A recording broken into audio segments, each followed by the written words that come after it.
BTS debuted in Big Hit Entertainment in June of 2013. During that time, Big Hit wasn't a large company with great connections, so technically although they were capable of supporting BTS as a group, they lacked the power to get BTS known in the industry. One of the major things you have to know in K-pop is that it's monopolized by the biggest three companies, SM, YG and JYP. Usually when a group debuts, the K-pop industry will warmly welcome them, but BTS were outsiders because they produced music that didn't carry the typical K-pop sound. Their music bashed so many different forms of society and they were trying to thrive with that raw meaning in their music in an industry that was incredibly superficial. But as time went by, BTS was starting to become serious competition to all these privileged artists very early in their career. They were rarely invited to Korean award shows, but they were pulling unbelievable numbers as much as the biggest artists in Korea at the time. This really threatened the industry and they were doing absolutely everything they could to push them down and bring their own artists up. Back in 2013, BTS were nominated for Rookie of the Year at the Mnet Asian Music Awards. However, even though they were the best-selling rookie group of that year, Mnet refused to give them that award. Hell, they didn't even invite them. And when they did invite them a year later, they only let them perform at the red carpet. That same year, Namjoon and Yoongi attended a hip-hop event in Seoul. The conversation was derailed multiple times to insult them and the other members of BTS. They were called girls for wearing stage makeup, repeatedly told they weren't hip-hop and overall belittled in front of everyone. 맞아요. 메이크업을 하는 거 이제 어떤 힙합과 충돌되는 부분이 있을 것 같은데. 그런 게 아니라 여자. What? Oh, shut the front door. Come on. 아 그래요? 여자같이 입고 다니는 게 여자냐? In 2015, BTS were finally invited to perform at the Mnet Asian Music Awards, but they were only allowed to perform one song, while a 3-month-old rookie group from the Big Three got to perform 3 songs. In 2016, BTS was still never given a proper waiting room during music shows. They had to practice and get ready in front of the bathrooms, and other idols looked down on them because of that. Keep in mind that they had the best-selling album of that year. That same year, BTS were invited to perform at the 2016 Busan One Asia Festival. They were supposed to perform at the end of the show, but Namjoon was injured, so SBS cancelled their stage without notifying BTS's company. They basically invited the boys but didn't let them perform. At the end of the festival, ARMYs were extremely furious and wouldn't leave without a BTS performance, so SBS had no choice but to let the boys perform, but they didn't broadcast their performance. The boys went up on the stage without cameras, without proper lighting or a clean stage, only to perform for ARMYs who had been waiting all day for them. It hurts to watch this video. The boys were treated like they were absolutely nothing. From outward perspective, it might have been easier to forget this because BTS's career takes them to greater heights progressively, but to be in their shoes and to slowly go day by day working hard with no respect returned and to swallow this pain at such young ages, it's really heartbreaking. And let me tell you why BTS don't appear on Korean TV shows anymore. In 2014, a year after BTS debuted, they attended their first real variety show. Keep in mind that half of them were minors at the time. The host accused them of plagiarizing the boy group EXO for wearing school uniforms in their music video Boy in Love. 엑소와 겹친 교복 패션. 왜 하필 엑소일까? 원망했나요? 사실 저희가 말씀드릴 수 있는 얘기 천천히 저희가 이번 사랑 이야기 학교 3부작의 마지막이었어요. 예. 그래가지고 나 언제 한번 교복을 입겠다라고 생각을 했는데 그게 되게 미묘하게 시기가 겹쳐가지고 오히려 저희는 한편으로는 감사드리고 한편으로는 감사드려요. 먼저 입어주셔서.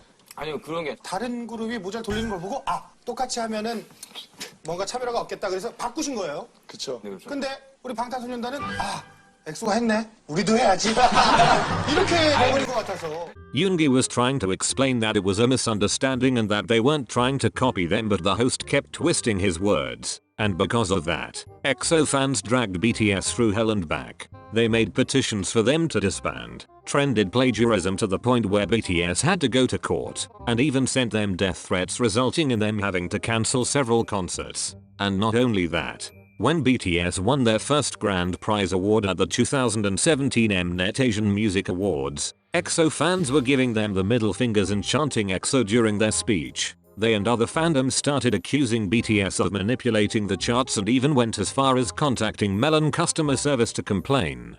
Here's another reason why BTS don't appear on Korean TV shows anymore. 제작진이 선정한 2014년 다시 한번 말씀드립니다.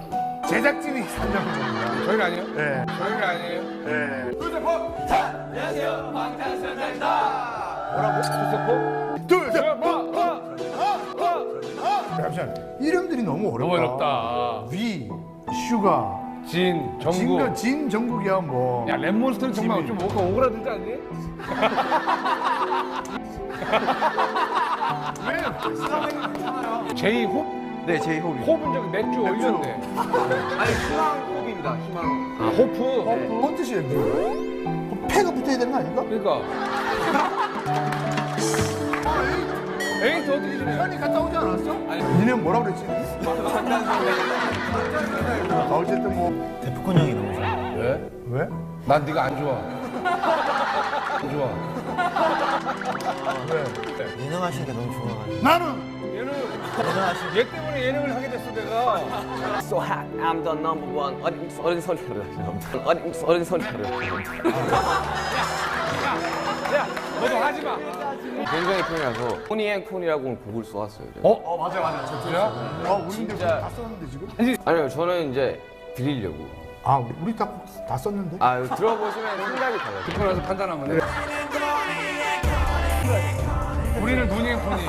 가사가 팥죽송 같죠? 정말 드리고 싶은 노래는 마음에 안 드시네요. 아니 근데 정말 잘 만들었어요. 잘 만들었는데 이번 저희 스타일 아니에요. 하잖아. 너 영업하려고 그래.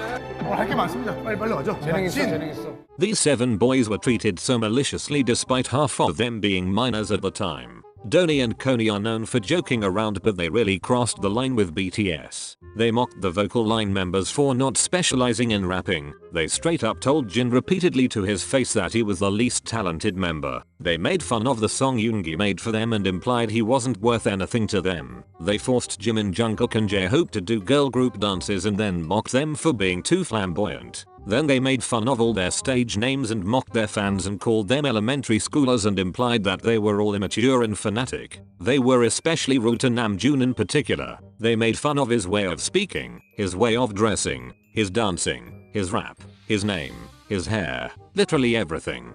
Donnie and Coney even admitted to treating BTS badly on purpose a few years later after BTS started getting really popular.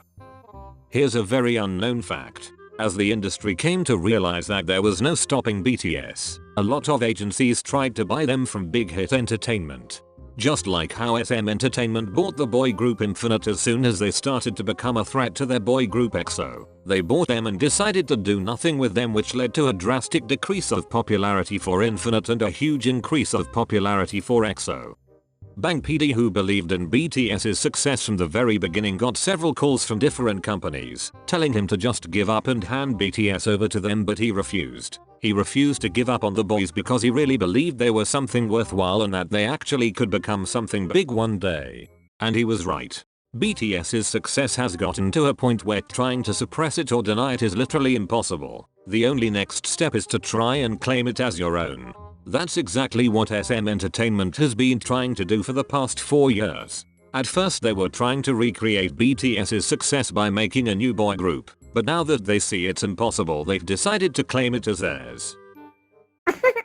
That is not correct. The truth is that if SM Entertainment never existed, BTS would have become successful a lot earlier. Not only did BTS have to fight their way into the music industry as Koreans singing in a foreign language, but on top of that, they had to deal with a massive prejudice against them because of the image K-pop has. And that horrible image is all thanks to SM Entertainment. So it's really funny to me when they try to take credit for BTS's success when they are the sole reason for every single bad stereotype the West has about K-pop.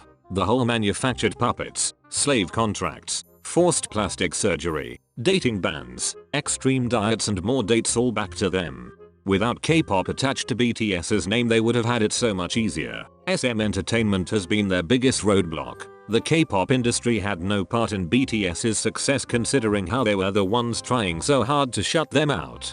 BTS are not only being mistreated by the K-pop industry, they are being mistreated by the whole music industry. Even BTS themselves know this. since we're like aliens to the music industry for America, so we don't know if there's a place for us or not.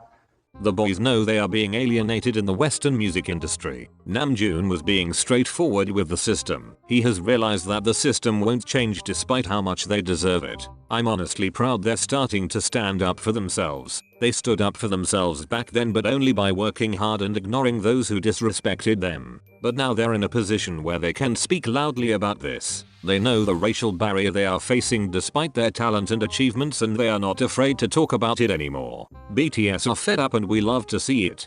This whole video proves how it's really just ARMYs and BTS against everyone else. From the beginning till now, it's always been that way. BTS has the Western media, Korean media, K-pop stans and Western stans against them, all never showing BTS the respect and acknowledgement that they deserve and sabotaging them to surround their name with negativity. The whole industry neglected and refused to acknowledge BTS as artists. That is why they made their own way and paved it smooth and shiny.